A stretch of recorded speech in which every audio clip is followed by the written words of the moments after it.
c'est les sujets où il faut être un peu... Voilà, mais bon.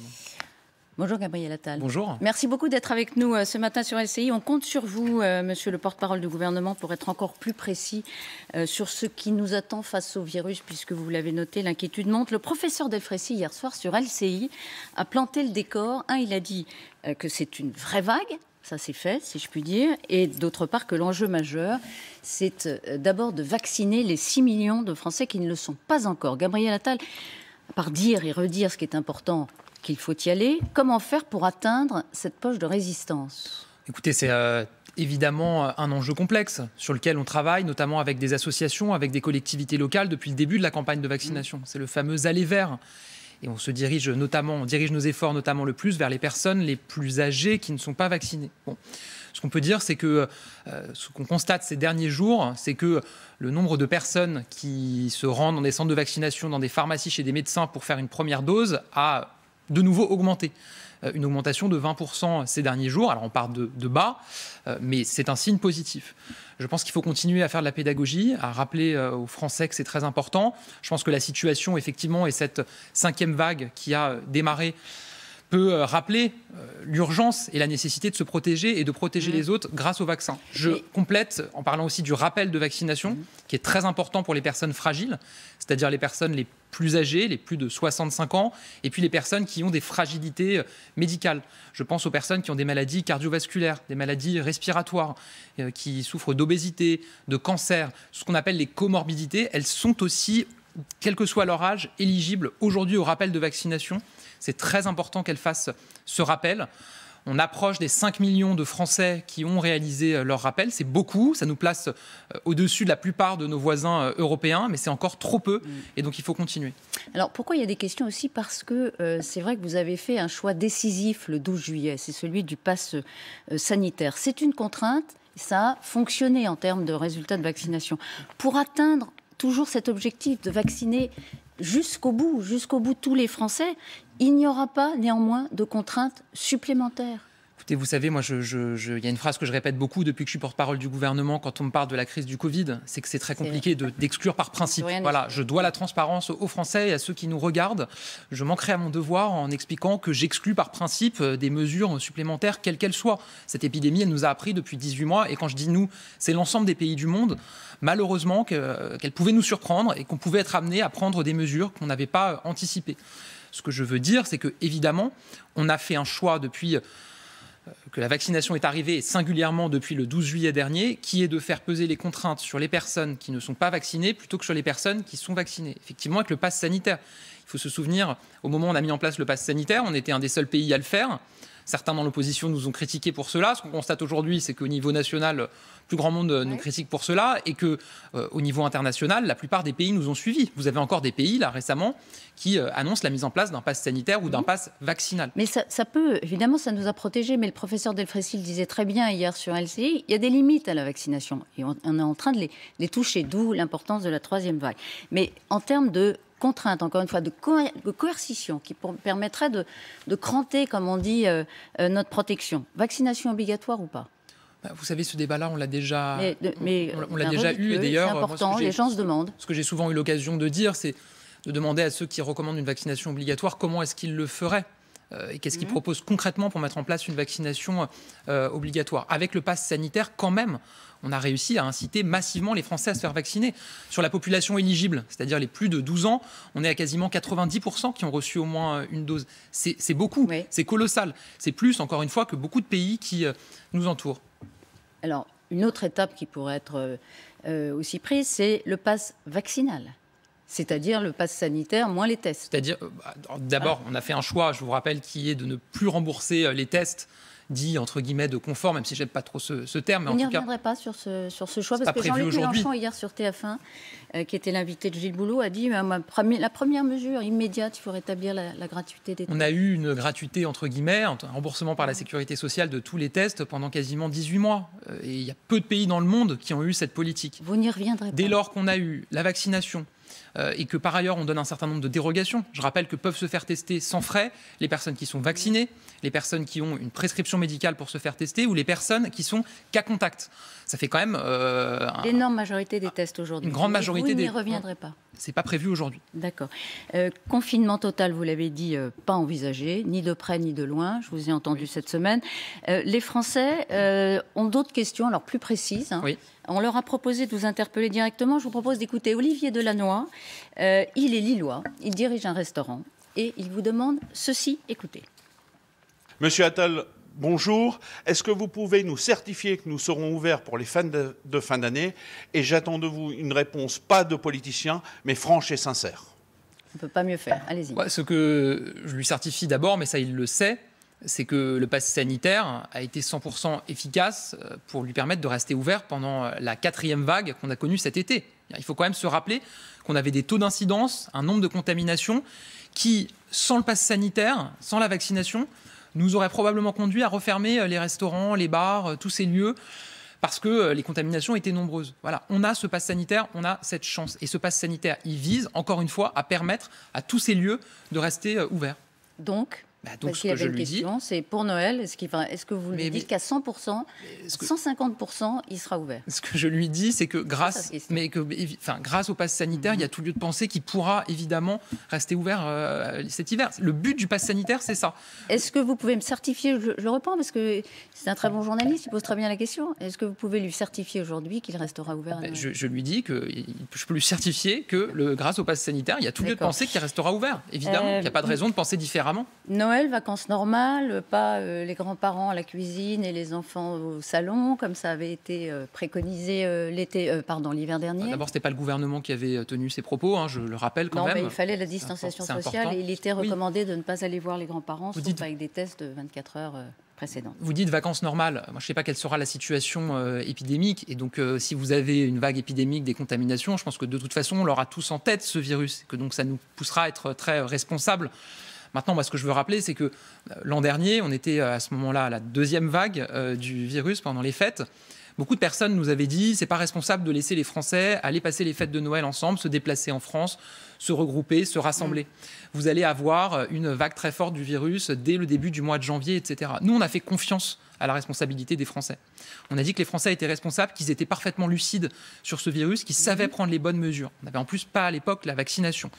Et qu'est-ce qu'on a constaté? Qu'on a eu raison de faire confiance à la responsabilité des Français. Donc moi, je vais vous dire, ces vacances, ces fêtes, je les aborde de la même manière. D'autant plus que maintenant, on a le vaccin qui protège et qu'on a une couverture très large de la vaccination. En faisant confiance donc aux Français. La génération de la 3e dose à toute la population, on a entendu beaucoup de médecins dire ça viendra forcément. Pourquoi pas le décréter maintenant? Pourquoi on fait la 3e dose ou le rappel de vaccination, comme on dit?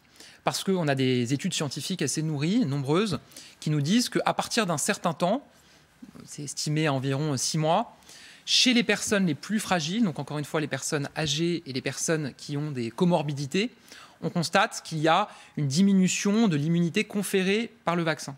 C'est pour ça qu'on a ouvert la 3e dose pour ces publics. Elle sera même étendue aux plus de 50 ans à partir de début décembre. Aujourd'hui, à ma connaissance, il n'y a pas de littérature scientifique qui nous dit qu'il faut prendre les mêmes mesures pour l'ensemble de la population. Pourtant, on constate une baisse de l'immunité conférée par le vaccin pour l'ensemble de la population. Si à un moment, on a cette recommandation qui vient des autorités scientifiques, évidemment que c'est une question qu'on pourra se poser. Aujourd'hui, en tout cas, moi je suis transparent encore une fois. On entend, et le professeur Delfraissy encore hier, décidément, qui disait, mais les limites de la vaccination, c'est qu'en tout état de cause, c'est comme ça, ce vaccin, face au Delta, eh bien, il perd de sa puissance dans tous les organismes, après 6 mois. Donc cette 3e dose, elle est indispensable, alors a fortiori sur les personnes vulnérables. Alors j'ai écouté Jean-François Delfraissy, non pas hier soir, mais dans d'autres interventions qu'il a faites. Il me semble qu'il a plutôt dit qu'il pense qu'on y viendra. Je n'ai pas entendu de recommandations demandant au gouvernement.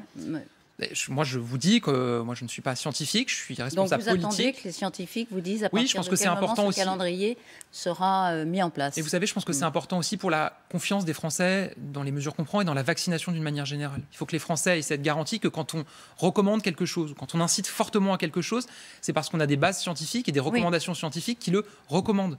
Et c'est ce qu'on fait, encore une fois, pour le rappel, la 3e dose, pour les plus âgés, pour les personnes qui ont des comorbidités. Si on leur demande de faire ce rappel, c'est parce qu'on a suffisamment d'études scientifiques, de recommandations sanitaires qui nous disent qu'elles sont particulièrement concernées par la baisse de l'immunité du vaccin au bout de 6 mois. Et donc, c'est important qu'elles restent protégées. Pour permettre la fluidité de cette 3e dose aux personnes éligibles, notamment à partir de 50 ans en décembre, vous allez rouvrir des vaccinodromes ? Oui, vous savez, au niveau de chaque territoire, de chaque collectivité locale, il y a eu une organisation avec des centres de vaccination. Je veux encore une fois saluer tous les efforts qui ont été faits par les collectivités locales, par les élus locaux, par les professionnels de santé qui ont donné de leur temps pour faire tourner ces centres de vaccination. Ils ont été évidemment soutenus par l'État, les agences régionales de santé. Et puis, vous avez eu, à partir de la fin de l'été, un peu moins de vaccination. Et donc, effectivement, des centres qui soit se sont arrêtés, soit ont vraiment réduit la voilure. Évidemment que là, avec l'augmentation des injections qui est liée au rappel de vaccination aujourd'hui pour les plus de 65 ans, demain pour les plus de 50 ans, ça peut amener des centres de vaccination qui avaient temporairement fermé, ou alors qui avaient réduit la voilure à reprendre une activité. Mais je veux aussi insister sur le fait qu'on peut se faire vacciner chez son médecin, qu'on peut se faire vacciner en pharmacie, qu'il y a d'autres professionnels de santé qui peuvent vacciner. Et donc il y a d'autres moyens évidemment aussi d'accéder à la vaccination et au rappel. Ça ne veut pas dire qu'il ne faut pas de centre de vaccination. Encore une fois, ils ont montré toute leur efficacité, ils sont identifiés, les Français les connaissent, ils savent où aller.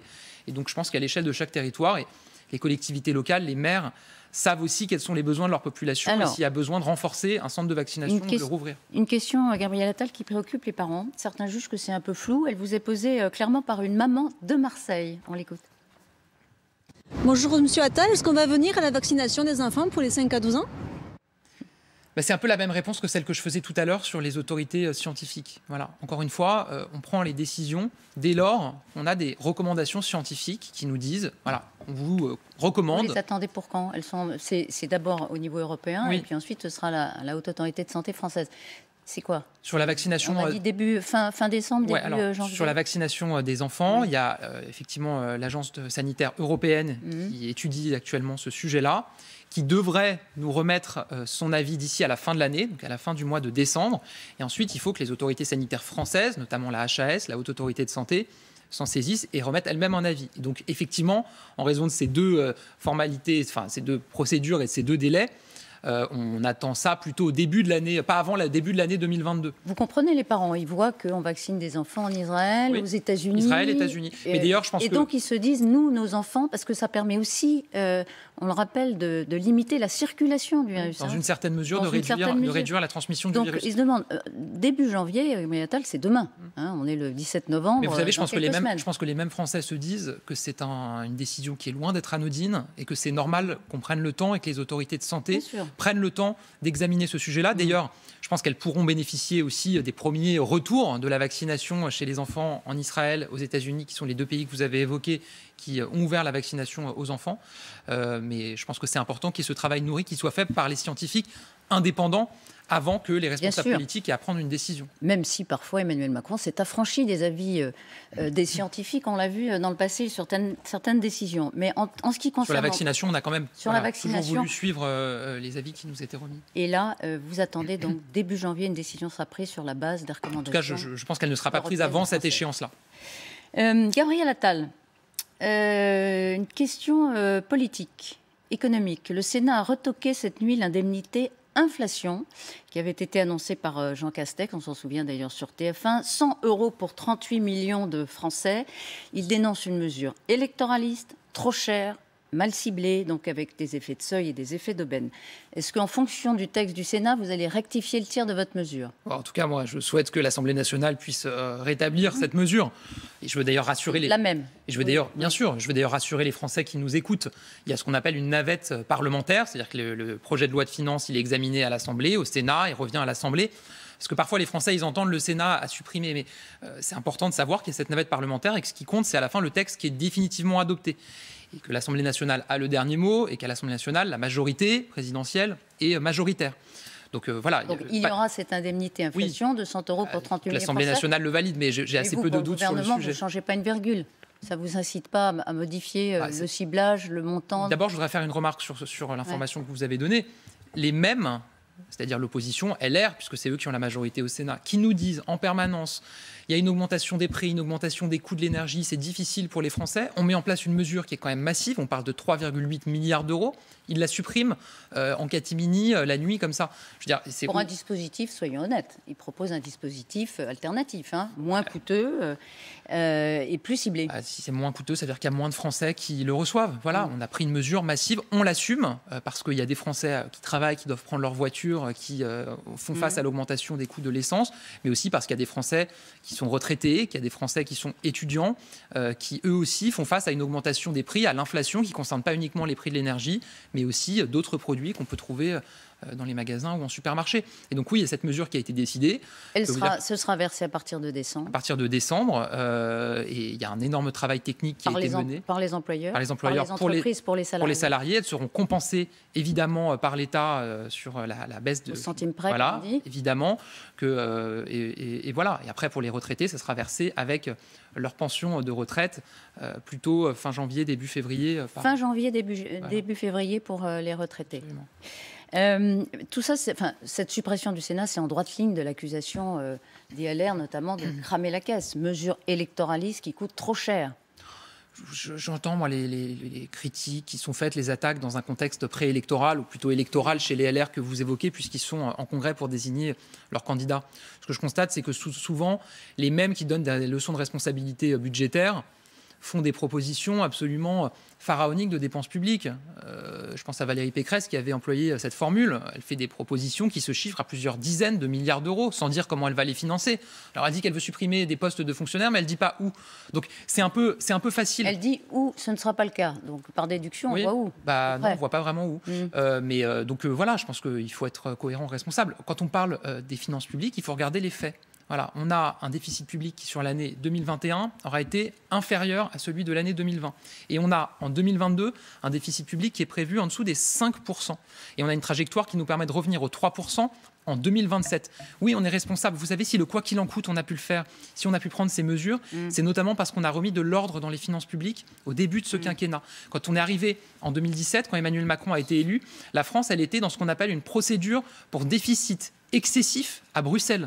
On a sorti la France de cette procédure pour déficit excessif. On l'a fait revenir sous les 3% de déficit. Ce n'était pas arrivé depuis des années. C'est parce qu'il y a eu cette action responsable, cette remise en ordre des finances publiques, qu'on a pu, au moment de la crise, prendre des mesures, effectivement, avec le quoi qu'il en coûte et d'autres mesures aujourd'hui de soutien. On a fait sauter certains verrous au niveau européen aussi, en ce qui concerne le respect des Oui, comptes bien sûr, publics. mais en tout cas, c'est important de le dire. S'agissant de la France, on était revenu dans un étiage qui était évidemment beaucoup plus responsable que c'était le cas quand on est arrivé en 2017. On s'intéresse à cette étude de l'Institut des politiques publiques qui a été publiée hier. Regardez le schéma qu'on a fait et qui illustre parfaitement les conclusions de cette étude. Je vois pas, là, il faudrait l'afficher sur le grand écran parce que je ne le vois pas.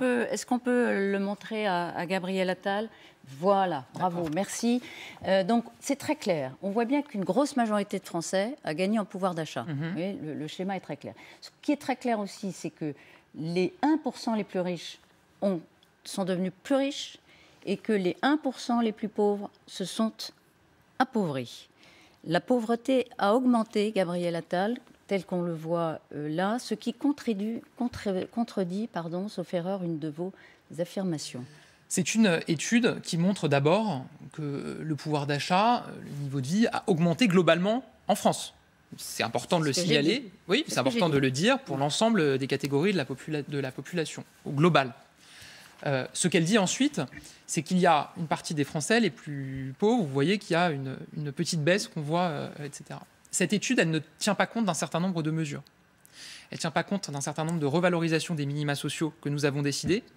Elle ne tient pas compte de mesures qu'on a prises, je pense notamment à ce qu'on appelle le 100% santé, qui vise à faire en sorte que ces Français les plus précaires, qui habituellement soit renoncent à se soigner, soit font des dépenses qui imputent énormément sur leur niveau de vie pour acheter des lunettes, des audioprothèses, des prothèses dentaires, ils le fassent sans frais. C'est ça le 100% santé. Vous avez aujourd'hui une offre, ce n'est pas l'ensemble des produits, mais une offre qui permet aux Français, notamment les plus précaires, mais à tous les Français d'ailleurs, d'accéder à des prothèses dentaires, des audioprothèses, des lunettes sans frais. Donc ça, c'est une mesure qui me semble importante pour le pouvoir d'achat des plus modestes. La généralisation du chèque énergie, je crois, n'est pas prise en compte non plus dans cette étude. Ce sont des mesures pérennes qui sont prises en compte, effectivement. Oui, mais la généralisation du chèque énergie est une mesure pérenne. Je ne parle pas du chèque exceptionnel qui a été mis en place. Maintenant, je vais vous donner une autre étude qui est importante, qui a été réalisée par l'INSEE. L'INSEE, c'est quand même une institution très sérieuse, très solide. Qu'est-ce qu'elle nous a dit ? Elle nous a dit que pendant la crise du Covid, la pauvreté n'avait pas augmenté. Alors même, parce qu'il y a les études, et puis il y a le terrain. Oui, mais là, en l'occurrence, vous me montrez une étude, donc je vous réponds en vous parlant d'études. Mais là, je n'ai pas contesté ce que vous disiez sur l'étude, mais voilà. je voulais le mettre en miroir avec une étude de terrain. C'est le Secours catholique ce matin qui a publié ses comptes annuels, et je rebondis parce qu'elle parle de l'année 2020 dont vous parliez à l'instant, et elle estime que 10% de la population française a fait la queue à la soupe populaire. Dans l'année 2020, ça constitue une forte hausse. Parce qu'il y a des chiffres, et puis il y a les gens qui vivent cette situation qui est insupportable. Ça concerne des centaines de milliers de Français qui sont obligés pour la première fois, parfois pour eux, d'aller dans ces soupes populaires. Donc voilà, est-ce que vous l'assumez ? Mais moi, ce que je vous dis, Elisabeth Martichoux, évidemment qu'il y a des Français qui sont dans des difficultés, voire dans une grande détresse. Évidemment que la crise Covid a pu fragiliser des personnes. Ce que je vous dis, c'est que par les mesures qu'on a prises, la gestion sociale de cette crise sanitaire, on ne peut pas dire d'un côté confère l'échange qu'on avait auparavant, vous avez beaucoup dépensé, voire trop dépensé, et de l'autre côté, nous reprocher de le faire. Non, la question, c'est comment dépenser ? Oui, mais pour qui ? Vous prenez un couple aux minima sociaux qui a 2 enfants, donc qui est dans les premiers déciles, ceux qu'on évoquait, les plus pauvres. Grâce aux mesures qu'on a mises en place pendant la crise sanitaire, il a reçu à plusieurs reprises des aides exceptionnelles, en plus de ses minima sociaux, de l'ordre de 400 €. Il a reçu une augmentation de son allocation de rentrée scolaire. Si je prends ce couple, cet exemple type, c'est 1 000 € sur l'année 2020 en plus. Ça me semble être un geste important. Est-ce que ça a permis de régler tous les problèmes et la pauvreté dans notre pays? Malheureusement, non. Vous savez que sur la pauvreté, on a une conviction, c'est que c'est notamment par l'activité qu'on permettra aux Français d'en sortir. Alors ça, c'est intéressant. En leur permettant de trouver un emploi. Le travail paye. On sent bien que ça va être un axe de campagne. Bruno Le Maire constate dans son livre que la prime d'activité, le dernier livre qu'il a publié, que la prime d'activité a plus augmenté que le RSA, qui est un revenu d'assistante. Et il propose que le RSA soit revalorisé contre des conditions plus strictes et plus encadrées. Est-ce que c'est une proposition intéressante ? Moi d'abord, je pense que toutes les propositions constructives sont toujours intéressantes. Et ensuite, quand elles viennent de Bruno Le Maire, qui est quand même qui a une certaine expérience. D'accord. Est-ce que mais je pense que c'est intéressant. Cette proposition-là est intéressante. Moi, je vous dis, toutes les propositions sont intéressantes. Je vais venir sur ce sujet-là en particulier. Un peu la langue de bois. Non, mais je vais venir sur ce sujet-là en particulier, Elisabeth Martichoux. Ce que je veux dire, c'est que dans les propos de Bruno Le Maire, oui, il faut le redire, on a un objectif qu'on a depuis le début du quinquennat, c'est de renforcer le pouvoir d'achat, la rémunération de ceux qui travaillent, et notamment des classes moyennes. Et c'est vrai, comme il le dit, que la prime d'activité a beaucoup augmenté, que le nombre de personnes qui peuvent bénéficier de la prime d'activité a augmenté, qu'on a fait l'exonération de cotisations sociales, la défiscalisation des heures supplémentaires. Toutes ces mesures mises bout à bout, ça veut dire quoi ? Ça veut dire qu'une personne qui travaille au SMIC, qui travaille dur et qui peut avoir des difficultés à boucler ses fins de mois, elle a, grâce à toutes ces mesures, l'équivalent d'un 13e mois et d'un quasi 14e mois. L'idée, d'accord, c'est que le travail paye. Oui, et quand on fait la suppression de la taxe d'habitation, je peux vous dire qu'il y a beaucoup de Français, quand vous vous déplacez, qui vous en parlent. Quand on supprime la taxe d'habitation, je peux vous dire qu'ils voient aussi le gain pour les classes moyennes que ça représente. Mais cette taxe de travail, il m'intéresse sur l'axe de campagne qui est, il l'a dit le président le 9 novembre dernier, à la télévision. On va faire en sorte que le travail paye, il paye plus. Et vous avez dit au Figaro lundi, choisir ou subir, ça peut être un thème de 2022. Choisir ou subir, c'est un peu si tu traverses la rue, tu trouves un emploi. Si tu fais rien, on dépense un pognon de dingue pour toi et ça ne te permet pas d'augmenter ton niveau de vie. C'est ça l'idée. Je parlais plutôt du destin de notre pays. Parce que moi, ça se décline. Hein. Ce que je crois profondément, c'est que vous avez aujourd'hui des responsables politiques, on les entend dans le débat public, qui donnent le sentiment finalement qu'il faudrait rendre les armes. Voilà, qu'il y aurait une forme de défaite acquise, de déclin acquis, prévu pour notre pays. Moi, je ne crois pas à ça du tout. Moi, je pense profondément. Oui, moi je crois profondément que la France, elle peut tenir son rang et qu'elle peut même être pionnière et redevenir leader sur un certain nombre de secteurs. Et c'est ce que On est en train de construire avec le plan de relance, avec France 2030, pour investir dans un certain nombre de secteurs stratégiques pour lesquels nous voulons que la France soit leader. C'est à ça que je faisais référence parce que dans mon interview. Subir, effectivement, ça peut être un peu boomerang. Par exemple, vous donnez des bâtons pour vous faire battre à la droite, qui dit, par une politique migratoire très insuffisante, effectivement, les Français subissent une situation, alors qu'avec une politique plus volontariste, on aurait pu avoir notre destin en main en ce qui concerne ce sujet. C'est sûr qu'ils ont tous c'est sûr qu'ils ont quasiment tous été ministres, les candidats à la primaire DLR que vous évoquez, qui donnent des leçons en disant qu'ils ont toutes les solutions. Je ne crois pas qu'ils aient réglé le problème de l'immigration quand ils étaient aux responsabilités. C'est un sujet qui est extrêmement difficile. On passe du coq à l'âne. Nous, en tout cas, on s'est donné les moyens de le faire. En 2018, on a adopté une loi qui s'appelle la loi Asile-Immigration, qui est une loi très importante. Pourquoi ? Parce qu'elle vise à un objectif, c'est de faire appliquer nos règles. Aujourd'hui, depuis des années, vous avez un problème en France, c'est que nos règles ne sont pas suffisamment appliquées. Les personnes qui ont vocation à rester en France, qui bénéficient de l'asile par exemple, d'un titre de séjour, ne sont pas suffisamment bien intégrées. Et donc on a pris des mesures, doublement du cours de français, du parcours civique, parcours pour leur permettre de trouver un emploi. Et de l'autre côté, vous avez des personnes qui n'ont pas vocation à rester en France, qui ne sont pas expulsées. Alors on ne va pas revenir sur toutes les mesures, parce que c'est vrai qu'il y a eu la loi. Ce que je veux dire, c'est que suite à cette loi, dès le début. Ouais, mais suite à cette loi, c'est important pour terminer, qui a permis notamment pour expulser davantage les personnes qui n'ont pas vocation à rester sur notre sol. On a réduit les délais, on a augmenté la possibilité d'être en centre de rétention administrative. C'est assez compliqué d'arriver à l'objectif fixé en 2018. Vous n'y êtes pas encore. Ce qu'on a constaté, c'est entre 2018 et 2019, une augmentation de 20% des éloignements. Maintenant, il y a eu la crise sanitaire et depuis, c'est vrai qu'on a des difficultés avec notamment plusieurs pays du Maghreb.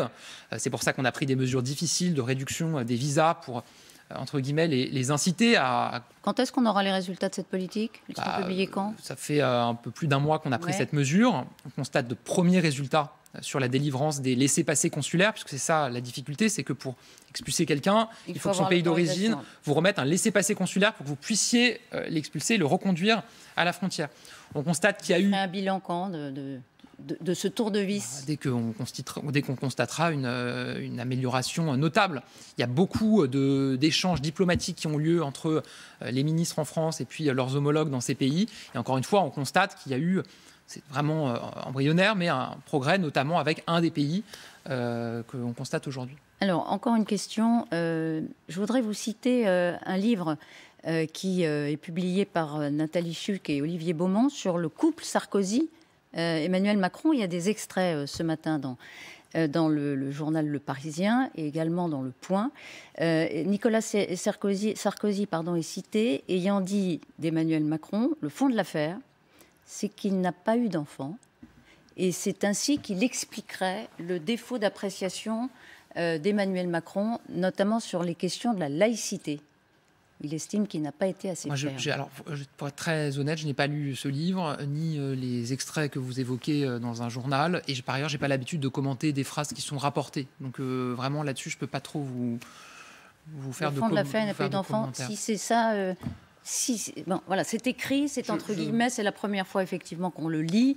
Ça vous paraît Franchement, moi, j'ai vraiment pris cette habitude-là et je pense qu'elle est saine d'un point de vue de l'hygiène du débat public, de ne pas commenter des petites phrases qui sont rapportées parce qu'on ne sait pas si c'est vrai ou pas, on ne sait pas dans quel contexte ça a été dit. Et si on se met à faire ça, je pense qu'on va passer beaucoup de temps.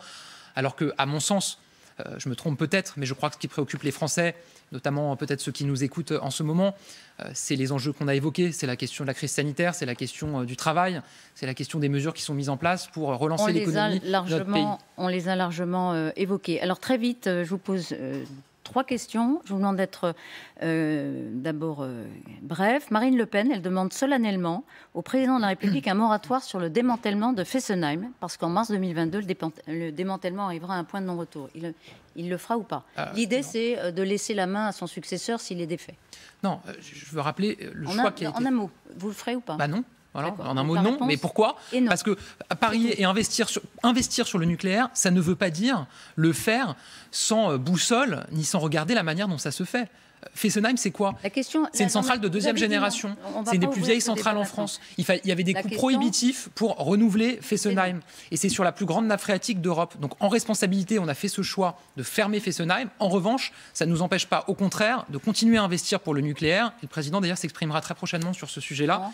je ne peux pas vous donner la date, mais très prochainement, le président s'exprimera pour dire... Dans une semaine, 2 semaines, en décembre. Pour dire, dans les prochaines semaines, pour dire la manière dont le nucléaire va se développer dans notre pays. Éric Zemmour, persona non grata dans une institution royale à Londres. Et en Suisse, la maire de Genève s'oppose à sa venue. C'était prévu le 24 novembre. Il y aura peut-être, on verra. Certains y voient une dynamique qui s'enraye. Et vous ?